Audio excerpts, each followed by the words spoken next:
نحمده ونصلي ونسلم على رسوله النبي الكريم وعلى آله وأصحابه أجمعين. اللهم صل على سيدنا ومولانا محمد وعلى آل سيدنا ومولانا محمد وبارك وسلم صلاة وسلاما كثيرا كثيرا. توفیق الہی اپنے مرشد پاک کی برکت سے عشاء کی اس نشست میں فضائل ایمان کا درس چل رہا ہے.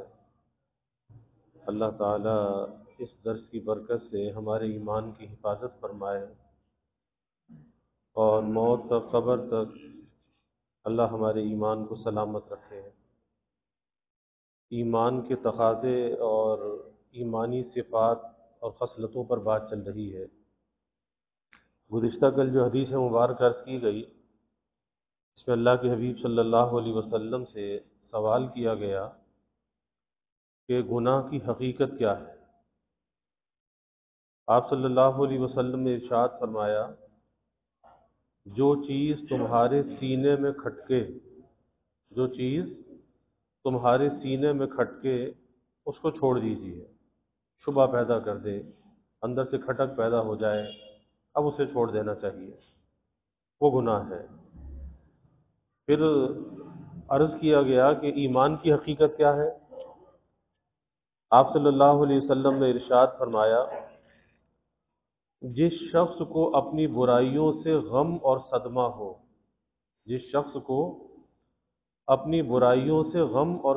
ہو، اور اپنی نیکیوں کی وجہ سے خوشی اور فرحت ہو تو ایسا شخص مومن ہے. لیکن آج ایسا انحطاط کا زمانہ ہے کہ یہ سوشل میڈیا کی جو لعنت ہے، یہ بلا ہے کہ آج کے زمانے میں پہلے تو ہوتا تھا کہ انسان یا تو چھپ کے برائی کرتا تھا یا برائی کر کے اسے چھپاتا تھا کہ کہیں ظاہر نہ ہو جائے، رسوائی نہ ہو جائے.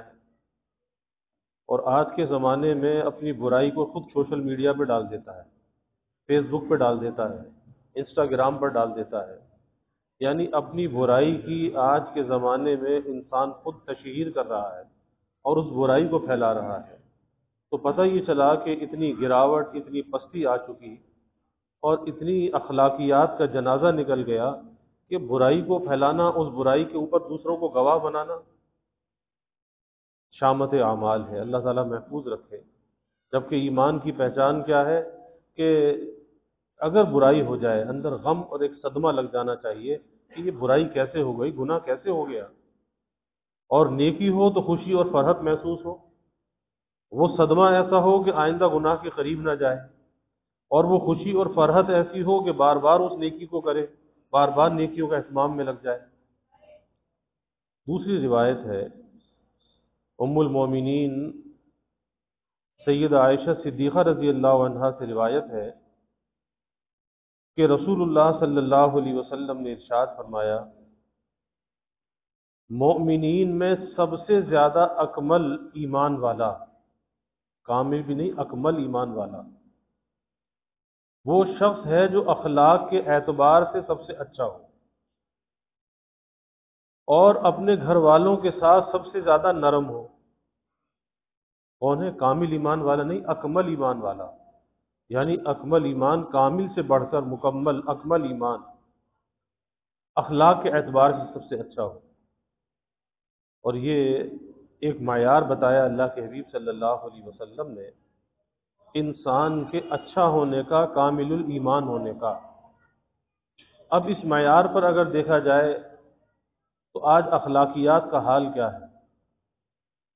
اور اخلاقیات میں آپ نے یہ نہیں فرمایا کہ باہر والوں کے ساتھ اس کا برتاؤ اچھا ہو، گھر سے باہر، یہ نہیں فرمایا، بلکہ اپنے گھر والوں کے ساتھ اس کا برتاؤ اچھا ہو اور نرم برتاؤ ہو. کیونکہ باہر اچھا برتاؤ کرنا یہ تو بہت آسان ہے، ہر آدمی کر لیتا ہے، کیونکہ باہر اگر برا برتاؤ کرے گا تو معاشرے میں بدنام ہو جائے گا، ارے یہ تو بڑا غصے والا ہے، یہ تو بڑا بد اخلاق ہے، کوئی اسے اپنے پاس بٹھانا گوارا نہیں کرے گا، معاشرے کے اندر رسوائی اس کی ہو جائے گی۔ تو باہر اگر آدمی کا اچھا برتاؤ ہے یا نرم برتاؤ ہے، اس کے اندر ایک نفسانیت بھی شامل ہوتی ہے، اس کے اندر ایک بڑائی بھی ہوتی ہے کہ لوگوں کی نظر میں ایک عزت ہو، تو وہ نرم برتاؤ ایک جاہ پسندی کی وجہ سے ہو سکتا ہے، اور ہر آدمی کے لیے نہیں، بعض اللہ کی رضا کے لیے بھی ایسا کرتے ہیں۔ لیکن اکثر باہر ایسا ہوتا ہے کہ دوسروں کی نظر کے اندر میرا امیج جو ہے وہ اچھا ہونا چاہیے، دوسرے کی نظر میں گرا ہوا نہ ہوں، بلکہ لوگ میری تعریف کریں۔ اصل امتحان کہاں پر ہے؟ اصل امتحان گھر والوں کے ساتھ ہے، اصل امتحان اپنے ماں باپ کے ساتھ ہے، اصل امتحان بیوی کے ساتھ ہے، اولاد کے ساتھ ہے، کہ گھر کے اندر رہتے ہوئے برتاؤ اور سلوک کیا ہے۔ آج دیکھ لیں کہ باہر دوستوں کے اندر اگر آدمی ہے تو بڑی ہنس ہنس کر باتیں کرتا ہے، بڑی دل لگی کی باتیں کرتا ہے، اور جب گھر کے اندر آتا ہے تو سب کچھ بھول جاتا ہے۔ پھر بیوی کے ساتھ برتاؤ انتہائی تلخ، کہ بیوی اگر کوئی بات کہہ دے، بیوی کی بات کو ذرہ برابر برداشت نہ کرے، اور اگر انسان ہے، اونچ نیچ ہر انسان کے اندر ہوتی ہے، کوئی انسان اپنے آپ کے بارے میں، اپنی ذات کے بارے میں یہ نہیں کہہ سکتا کہ میرے اندر کوئی کمی نہیں ہے، کوئی خامی نہیں ہے۔ انسان خامیوں کا مجموعہ ہے، ہر انسان کے اندر خرابیاں ہوتی ہیں، لیکن وہ انسان بھی کیا انسان ہے کہ جسے دوسرے کی خرابی تو نظر آئے اور اسے اپنی خرابی نظر نہ آئے، وہ دوسرے کو تو درست کرنا چاہے لیکن اپنے آپ کو درست کرنا نہ چاہے۔ یاد رکھیے کہ دوسرے کے اوپر انسان کا اختیار نہیں ہوتا، اور کبھی ایسا بھی ہوتا ہے کہ دوسرے کو درست کرنے کے چکر میں اپنے اخلاقیات کو تباہ کر لیا جاتا ہے، اپنے اخلاق کو بگاڑ لیا جاتا ہے، کہ مثلا کسی سے کوئی بات کہی، اس نے وہ بات نہیں مانی، اب جب نہیں مانی تو غصہ آ گیا کہ میری بات کو کیوں نہیں مانا۔ اب اس غصے اور جذبات کی وجہ سے اکثر گھروں میں ایسا ہوتا ہے کہ بیوی سے کوئی بات کہی تھی، بیوی بھول گئی، بیوی نے وہ کام نہیں کیا، اب اس بات پر غصہ آ گیا کہ میری بات کیوں نہیں مانی اور میرا کام کیوں نہیں ہوا۔ اب بجائے اس کے کہ یہ سوچتا کہ آخر بیوی ہے کون، ارے یہ بھی تو ایک شرعی دوست ہے نا، اس پر بھی تو بہت سی گھر کی ذمہ داریاں ہیں، ممکن ہے کہ کسی وجہ سے بھول گئی ہوگی، انسان ہے، ہم سے بھی بہت دفعہ بھول ہو جاتی ہے، تو درگزر کر دینا چاہیے، سمجھا دینا چاہیے پیار سے، محبت سے۔ اور پیار، محبت اور نرمی کی جو بات ہے وہ تو دلوں کے اندر اترتی ہے، سختی اور تلخی کی جو گفتگو ہوتی ہے، چاہے سامنے والا کام تو کر دے لیکن وہ بات دلوں کے اندر نہیں اترتی، وہ سروں کے اوپر سے گزر جاتی ہے، اور بجائے عزت اور احترام قائم ہونے کے دلوں کے اندر نفرت آ جاتی ہے، حقارت آ جاتی ہے، برائی آ جاتی ہے، دلوں میں ایک بدگمانی سی پیدا ہو جاتی ہے کہ بھئی یہ آدمی تو بڑا غصے والا ہے، یہ آدمی تو کسی کی عزت کا خیال ہی نہیں کرتا۔ اور پھر اس بات کا بھی خیال کرنا چاہیے کہ جو رویہ، جو برتاؤ ہم دوسرے کے ساتھ کر رہے ہیں، جو غصہ، جو نفرت، جو حقارت ہم دوسرے کے ساتھ کر رہے ہیں، کیا ہم اپنے بارے میں یہ بات پسند کرتے ہیں کہ ہمارے ساتھ ایسا برتاؤ کرے؟ ہر آدمی چاہتا ہے مجھے عزت ملے، مجھے احترام ملے، مجھ سے اچھی طرح گفتگو کی جائے، اچھے الفاظ سے مجھے خطاب کیا جائے۔ تو جب اپنے بارے میں یہ معیار ہے، پھر دوسروں کے ساتھ بد کلامی، تلخ کلامی کیسی؟ اس لیے آج گھروں کے اندر کا جو معاملہ ہے بڑا نازک ہے، بالخصوص میاں بیوی کا جو رشتہ ہے، ایک پیار، محبت اور ایک الطف کا رشتہ ہے، الفت کا رشتہ ہے، لیکن آج سب سے زیادہ تلخیاں اسی کے اندر پائی جاتی ہیں کہ برس ہا برس ہو جاتے ہیں شادی کو ہوئے، لیکن آپس کے اندر دل جڑے ہوئے نہیں ہوتے، دل ملے ہوئے نہیں ہوتے، 4 4 5 5 بچے بھی ہو گئے لیکن دل جڑے ہوئے نہیں ہیں۔ اور اصل چیز کیا ہے؟ اللہ کے حبیب صلی اللہ علیہ وسلم نے اپنے برتاؤ سے بتایا کہ اپنے گھر والوں کے ساتھ برتاؤ کیسا ہونا چاہیے۔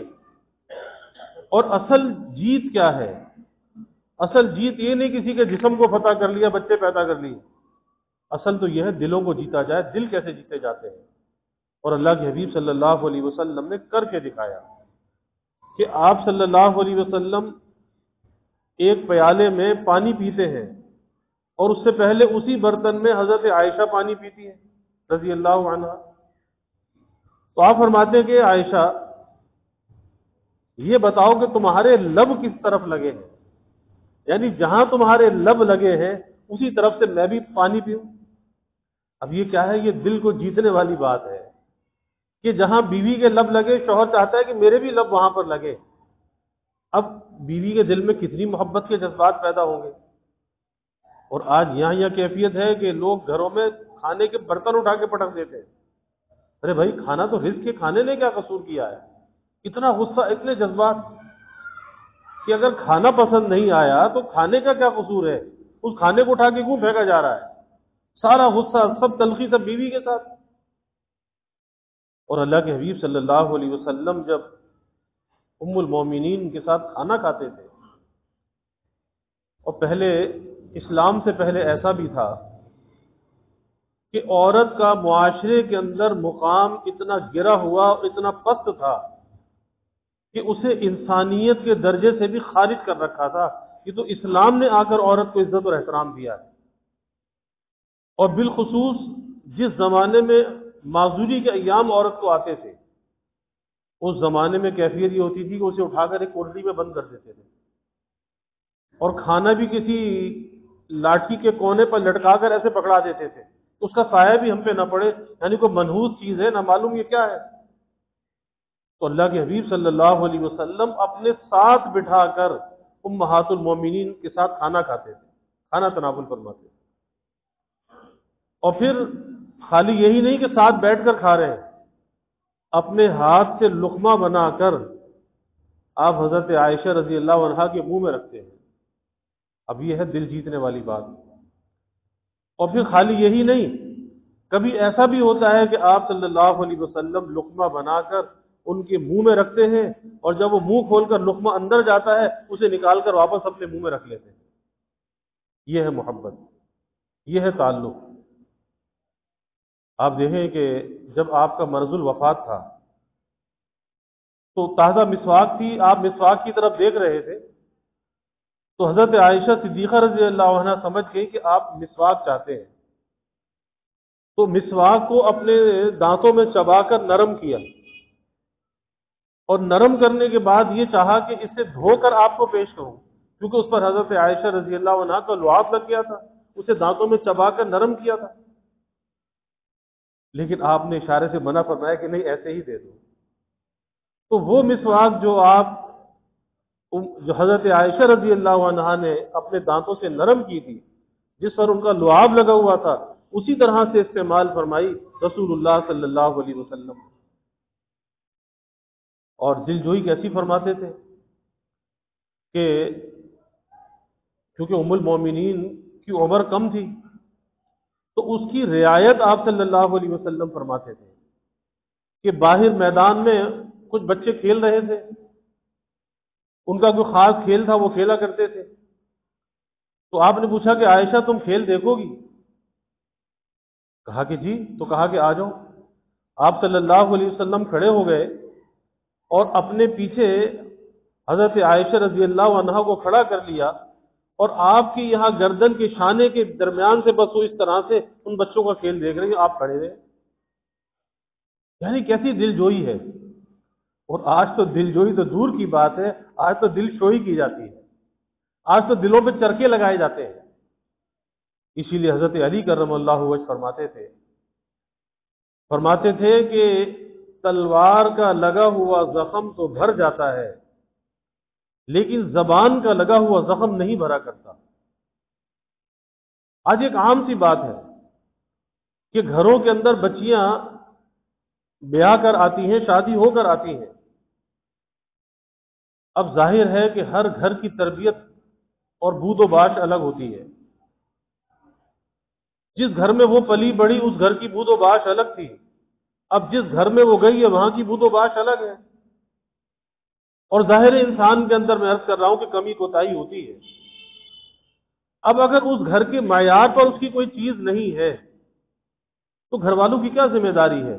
بھائی اس کو سمجھائیں کہ بھائی ہمارے یہاں یہ کام ایسے ہوتا ہے، اسے اپنے گھر کا حصہ سمجھیں، اور اگر اس کی کوئی کمی کوتاہی ہے، اب اس کا تعلق اپنے ماں باپ کے ساتھ نہیں ہے، اب اس گھر کے ساتھ ہے، اب اس گھر کی وہ بہو ہے، اس گھر کی وہ عزت ہے، اب اسے ماں بن کر ساس کو سکھانا چاہیے۔ لیکن آج کے زمانے کا بڑا المیہ یہ ہے کہ ماں جو ہے وہ ساس جو ہے وہ ماں بننے کے لیے تیار نہیں، ساس تو ساس بن کے رہنا چاہتی ہے، دوسرے کا سانس گھونٹنا چاہتی ہے۔ آج یہ کیفیت ہے کہ جہاں ذرا سی کوئی کمی کوتاہی دیکھی، فوراً زبان پہ یہ بات آتی ہے کہ ایسی ارے تمہارے ماں باپ نے کیا سکھایا ہے، فوراً کہاں پہ تانا؟ اس کے ماں باپ کو تانا دیا۔ آپ اندازہ لگائیے کہ اس کے ماں باپ کو جب تانا دیا جائے گا اس بچی کے دل پہ کیا بیتے گی؟ آخر اسے اپنے ماں باپ سے پیار ہے، کسی کی وہ لخت جگر ہے، کسی کی وہ نور نظر ہے، تو اس طرح سے بچیوں کو جو ہے وہ ٹارچر کیا جاتا ہے کہ کیا سیکھ کر آئی ہو اپنے ماں باپ کے گھر پہ؟ ارے بھائی ان کی ذمہ داری ختم، اب آپ کی ذمہ داری ہے، اگر کچھ کمی ہے تو اب آپ سکھائیے، آپ اسے بتائیے، لیکن تانا دینا۔ اور اللہ کے حبیب صلی اللہ علیہ وسلم نے ایک حدیث مبارکہ میں فرمایا، آپ نے فرمایا کہ مومن تانا دینے والا نہیں ہوتا، مومن بد کلامی کرنے والا نہیں ہوتا، مومن فحش کلامی کرنے والا نہیں ہوتا۔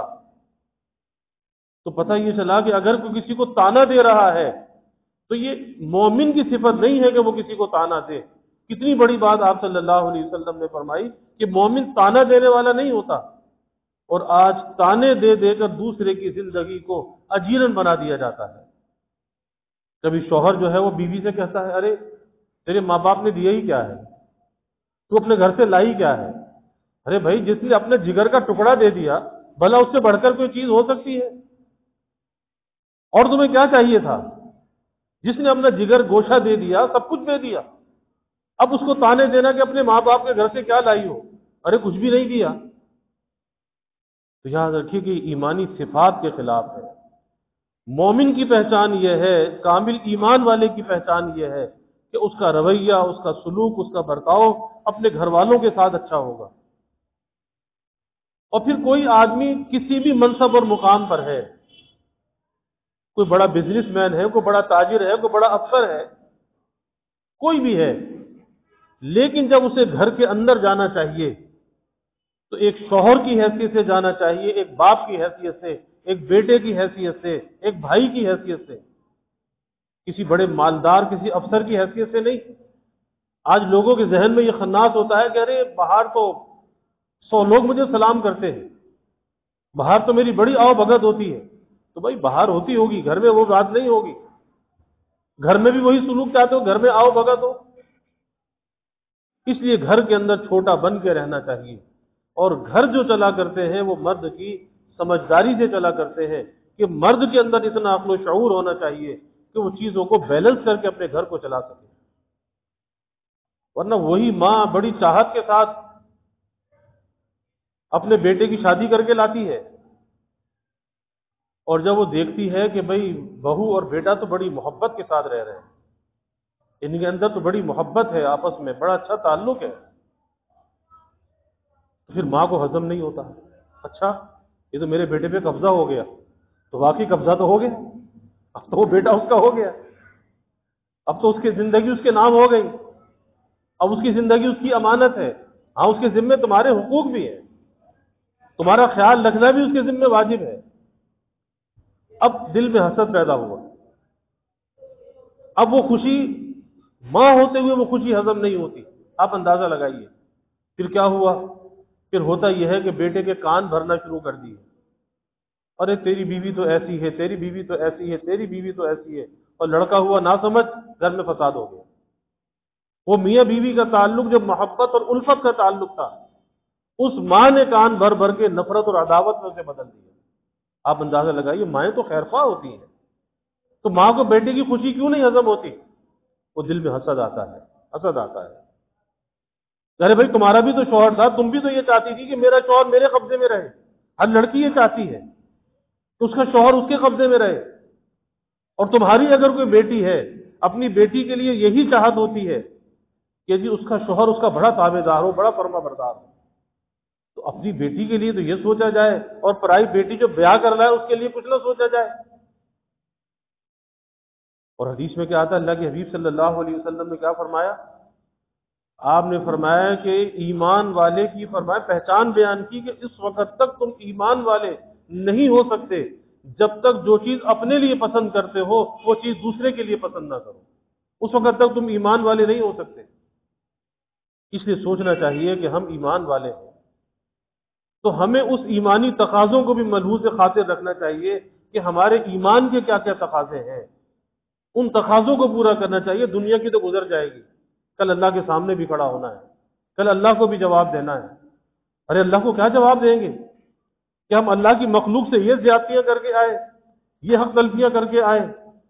اور اخلاق جو ہے انسان کا اخلاق، یہ دین کے شعبوں میں سے بڑا اہم شعبہ ہے کہ جب انسان کی اخلاقیات درست ہو جاتی ہیں، اور اس اخلاقیات کا جو تعلق ہے وہ انسان کے دل کے ساتھ ہے، اس کے قلب کے ساتھ ہے، جب اس کی اخلاقیات درست ہو جاتی ہیں اللہ اس کے اعمال کے اندر وزن پیدا کر دیتا ہے، اس کے اعمال قیمتی ہونے لگتے ہیں۔ لیکن وہ اعمال قیمتی جب ہوتے ہیں کہ جب دل کے اندر سنوار اور درستی آتی ہے، یہ دل سنورتا ہے، اس کے اعمال سنور جاتے ہیں، اس کے اعمال کی قدر و قیمت بڑھ جاتی ہے۔ کیونکہ یہ دل کیا ہے؟ یہ دل ایک پائپ لائن ہے، گزرگاہ ہے، کہ انسان کے جو اعمال ہیں یہاں سے گزر کے اللہ تک جاتے ہیں، یہ گزرگاہ ہے۔ اور جیسے دیکھتے ہیں نا کہ کوئی پانی کی لائن ہے، اس میں کوئی لیکیج ہو جائے تو گٹر کا پانی مل جائے تو کیا ہوگا؟ سارا پانی گندا ہو جائے گا۔ تو اگر اس دل کے اندر حسد ہوگا، بغض ہوگا، کینہ ہوگا، نفرت ہوگی، عداوت ہوگی، اور جب اعمال یہاں سے گزر کے جائیں گے تو سارے آلودہ ہو کر جائیں گے۔ اور اللہ طاہر اور طیب چیز کو پسند کرتا ہے، صاف اور شفاف چیز کو پسند کرتا ہے، اللہ کسی آلودہ چیز کو پسند نہیں کرتا۔ اس لیے دل کی حفاظت کرنی چاہیے، اللہ کی مخلوق کے ساتھ بڑا اچھا برتاؤ کرنا چاہیے۔ اللہ کے حبیب صلی اللہ علیہ وسلم نے فرمایا کہ جو ہمارے بڑے کا اکرام نہ کرے وہ ہم میں سے نہیں، اور جو ہمارے چھوٹے پر شفقت نہ کرے وہ بھی ہم میں سے نہیں ہے۔ یعنی آپ نے تو کھول کھول کر باتیں بیان کی، اس لیے ضرورت اس بات کی ہے کہ ہم سنتے تو ہیں لیکن سننے کے ساتھ گننا بھی ہونا چاہیے، اور وہ گننا یہ ہے کہ اسے اپنے عمل میں لانا چاہیے۔ ایک ہے سننا اور ایک ہے گننا، تو خالی سننے تک محدود نہیں رہنا چاہیے، اسے اپنے عمل میں لے آنا چاہیے، اور علم وہی ہے جو انسان کے عمل میں آ جائے۔ اللہ تعالی ہمیں اچھے اخلاق کا حامل بنائے، اور برے اخلاق سے، برے کردار سے اللہ ہماری حفاظت فرمائے۔ وآخر دعوانا الحمدللہ رب العالمین، والعاقبۃ للمتقین، والصلاة والسلام علی اشرف الانبیاء والمرسلین۔ اللہم صل علی سیدنا و مولانا محمد وعلی آل سیدنا و مولانا محمد وبارک وسلم۔ ربنا آتنا فی الدنیا حسنہ وفی الآخرۃ حسنہ وقنا عذاب النار۔ ربنا اتمم لنا نورنا واغفر لنا انک علی کل شیء قدیر۔ اللہم اعنا علی ذکرک و شکرک و حسن عبادتک۔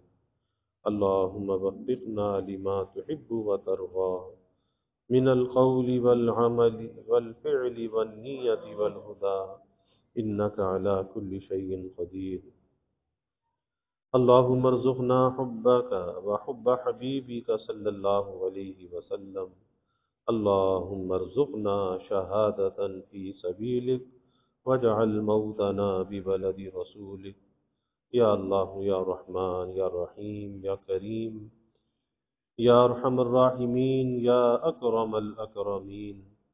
یا اللہ ہمارے گناہوں کو معاف فرما، یا اللہ ہماری خطایا سے درگزر فرما، یا اللہ اپنی محبت معرفت عطا فرما، اپنی رضا والی زندگی یا اللہ نصیب فرما، رضا والے کاموں کی یا اللہ توفیق عطا فرما۔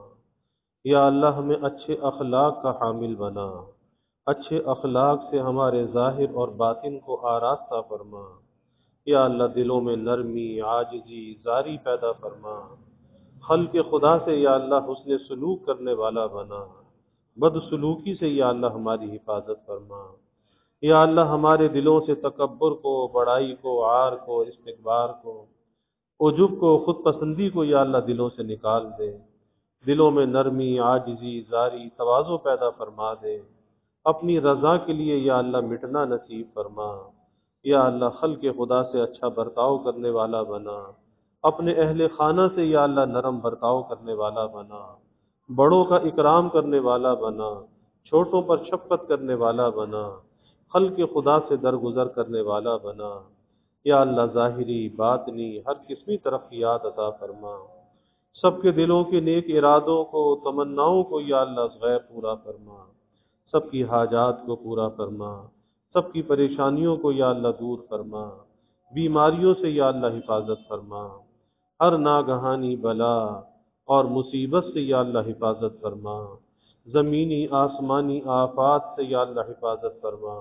موذی امراض سے یا اللہ حفاظت فرما، یا اللہ سب کے علم میں، عمل میں، رزق میں خوب خیر و برکت فرما، ابواب رزق یا اللہ کشادہ فرما، یا اللہ رزق حلال عطا فرما، آسان عطا فرما، برکت والا عطا فرما، یا اللہ رزق ظاہر بھی عطا فرما، رزق باطن بھی عطا فرما، یا اللہ کبھی کسی کو مخلوق کا محتاج نہ بنا، ہمیشہ اپنے در کا سائل اور بھکاری بنا، اپنے در کا منگتا اور سوالی بنا، اپنے غیر سے ہماری امیدوں کو قطع فرما، اپنی ذات عالی کا یقین ہمارے دلوں میں پیدا فرما، ہر امید کو یا اللہ اپنی ذات سے وابستہ کرنے والا بنا، یا اللہ عزت آبرو والی زندگی عطا فرما، یا اللہ ہر قسم کی ذلت و رسوائی سے بچا، اے اللہ مخلوق کے آگے سوال کی ذلت سے بچا، سب کے سفید پوشی کے بھرم کو قائم فرما، کسی کو مخلوق کے آگے رسوا نہ فرما، اپنی تائید و نصرت کو یا اللہ ہمارے شامل حال فرما، یا اللہ ہمارے ملک پر اپنی رحمتوں کا نزول فرما، اس ملک کو امن کا، سلامتی کا گہوارہ بنا، یا اللہ ہر قسم کے انتشار سے، افتراق سے اس ملک کی حفاظت فرما، اس ملک میں رہنے والوں کی حفاظت فرما، یا اللہ جو اس ملک میں انتشار اور افتراق پھیلانا چاہے، اے اللہ تو اسے تباہ و برباد فرما، اسے نشان عبرت بنا، کیفر کردار تک پہنچا، ایسوں کے وجود سے یا اللہ اس ملک کو پاک فرما، تا قیام قیامت یا اللہ اس ملک کی حفاظت فرما، یا اللہ اس میں معاشی، معاشرتی اور اخلاقی استحکام عطا فرما، یا اللہ سب کے گھروں میں چین، سکون، عافیت، راحت عطا فرما، نعمتیں، برکتیں عطا فرما، آپس میں محبت، الفت پیدا فرما، نفرت، عداوت کو دور فرما، گھروں کے ماحول کو یا اللہ جنت کا نمونہ بنا، سب کی اولادوں کو یا اللہ نیک صالح بنا، آنکھوں کی ٹھنڈک بنا، والدین کے لیے یا اللہ راحت کا ذریعہ بنا، والدین کو یا اللہ اولاد کی خوشیاں دیکھنا نصیب فرما، یا اللہ جو ہم نے مانگا وہ بھی عطا فرما، جو نہ مانگ سکے وہ بھی عطا فرما، ہمیشہ اپنے سے مانگنے والا بنا، ہمیشہ ہماری دعاؤں کو قبول فرما، اپنی بارگاہ میں مستجاب الدعوات بنا، ربنا تقبل منا انك انت السميع العليم وتب علينا انك انت التواب الرحيم وجزى الله عنا محمدا صلى الله عليه وسلم ما هو اهله وصلى الله تعالى وسلم على النبي الكريم آمين برحمتك يا ارحم